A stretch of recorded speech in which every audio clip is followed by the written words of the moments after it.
ধর্ম মহাসভায় স্বামী বিবেকানন্দ উদ্বোধনী ভাষণ।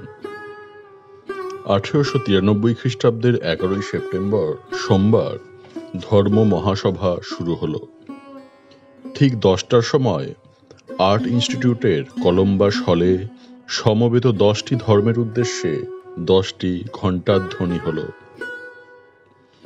এই 10টি ধর্ম হল ইহুদি ধর্ম, ইসলাম ধর্ম, হিন্দু ধর্ম, বৌদ্ধ ধর্ম, তাও ধর্ম, কনফুসিয়াসের ধর্ম, শিন্টো ধর্ম, পারসিক ধর্ম, ক্যাথলিক ধর্ম এবং গ্রিক চার্চ ও প্রোটেস্ট্যান্ট ধর্ম। সেই বিরাট হল, তার অদ্ভুত জাঁকজমক আর সামনে উপস্থিত কয়েক হাজার শ্রোতা, এসব দেখে স্বামীজির মতো মানুষও প্রথমে কিছুটা ঘাবড়ে গেলেন। সকালের অধিবেশনে তিনি বক্তৃতা করলেন না।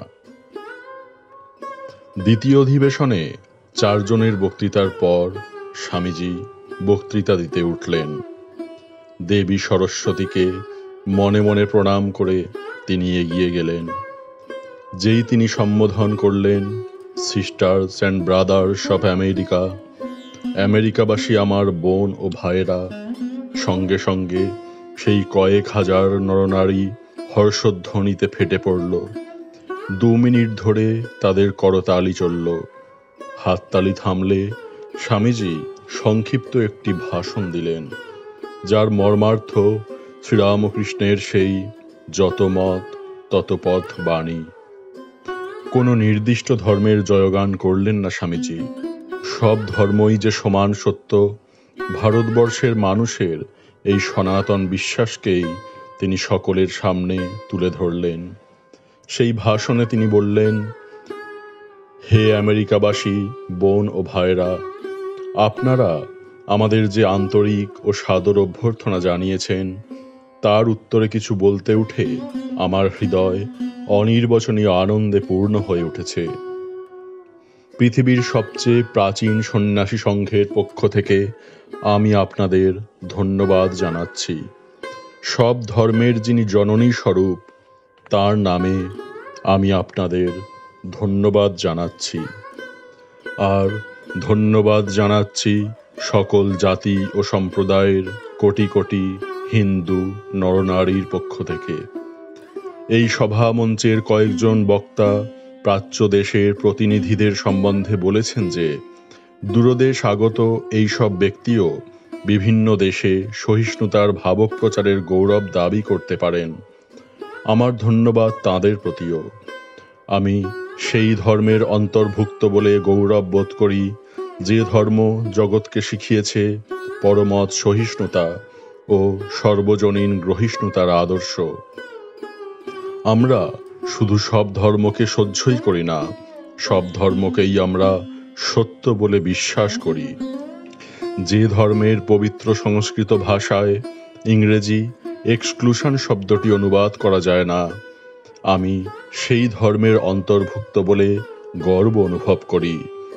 আমি সেই জাতির অন্তর্ভুক্ত বলে গর্ববোধ করি যে জাতি পৃথিবীর সব ধর্মের ও সব জাতির নিপীড়িত ও শরণার্থী মানুষকে চিরকাল আশ্রয় দিয়ে এসেছে।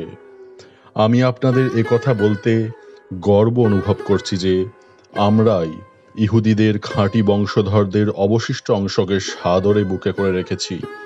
যে বছর রোমানদের অত্যাচারে তাদের পবিত্র মন্দির ধ্বংস হয়, সেই বছরেই তারা দক্ষিণ ভারতে এসে আমাদের মধ্যে আশ্রয় নিয়েছিল। জরথ্রুষ্টের অনুগামী মহান পারসিক জাতির অবশিষ্ট অংশকে যে ধর্মের মানুষের আশ্রয় দিয়েছিল এবং আজ পর্যন্ত যারা তাদের প্রতিপালন করে আসছে, আমি সেই ধর্মের অন্তর্ভুক্ত বলে গর্ব অনুভব করি। আমি আপনাদের কাছে একটি স্তোত্রের কয়েকটি পংক্তি উদ্ধৃত করব, যেটি আমি খুব ছোটবেলা থেকেই আবৃত্তি করে আসছি এবং কোটি কোটি নরনারী নিত্য যেটি পাঠ করেন। রুচীনাম বৈচিত্রা দ্রিজকুটিল নানা পথজুষাম নৃণামেকো গম্যস্ত্বমসি পয়সামার্ণব ইব।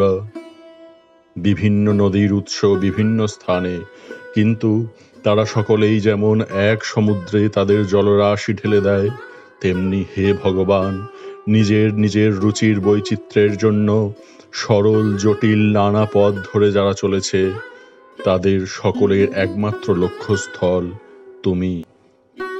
বর্তমান মহাসম্মেলন, যা পৃথিবীতে এ পর্যন্ত অনুষ্ঠিত শ্রেষ্ঠ সম্মেলনগুলির অন্যতম, তা কিন্তু গীতা প্রচারিত সেই অপূর্ব মতেরই সত্যতা প্রতিপন্ন করছে।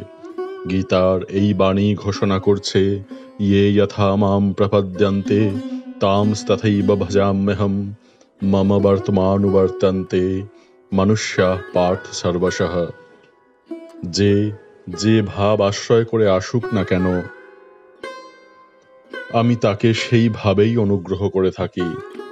হে অর্জুন, মানুষ সর্বতোভাবে আমার অভিমুখেই চলে।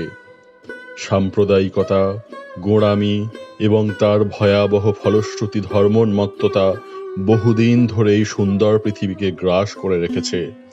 জগৎকে তারা হিংসায় পরিপূর্ণ করেছে, মানুষের রক্তে পৃথিবীকে বারবার সিক্ত করেছে এবং জাতির পর জাতি এর ফলে হতাশায় নিমগ্ন হয়েছে। এই সমস্ত ভয়ঙ্কর পিশাচ যদি না থাকতো, তাহলে মানব সমাজ এখনকার থেকে অনেক বেশি উন্নত হতো। কিন্তু তাদের অন্তিম সময় উপস্থিত, এবং আমি আন্তরিকভাবে আশা করি এই সম্মেলনের সম্মানে আজ সকালে যে ঘণ্টার ধ্বনি হলো, তা যেন সমস্ত ধর্মোন্মত্ততা, তরবারি অথবা লেখনির সাহায্যে অনুষ্ঠিত সর্বপ্রকার অত্যাচারের মৃত্যু ঘণ্টা হয়। একই লক্ষ্যের দিকে এগিয়ে চলেছে যেসব মানুষ, তাদের পরস্পরের মধ্যে সমস্ত অসদ্ভাবের সমাপ্তি ঘোষণা করুক ওই ঘণ্টার ধ্বনি।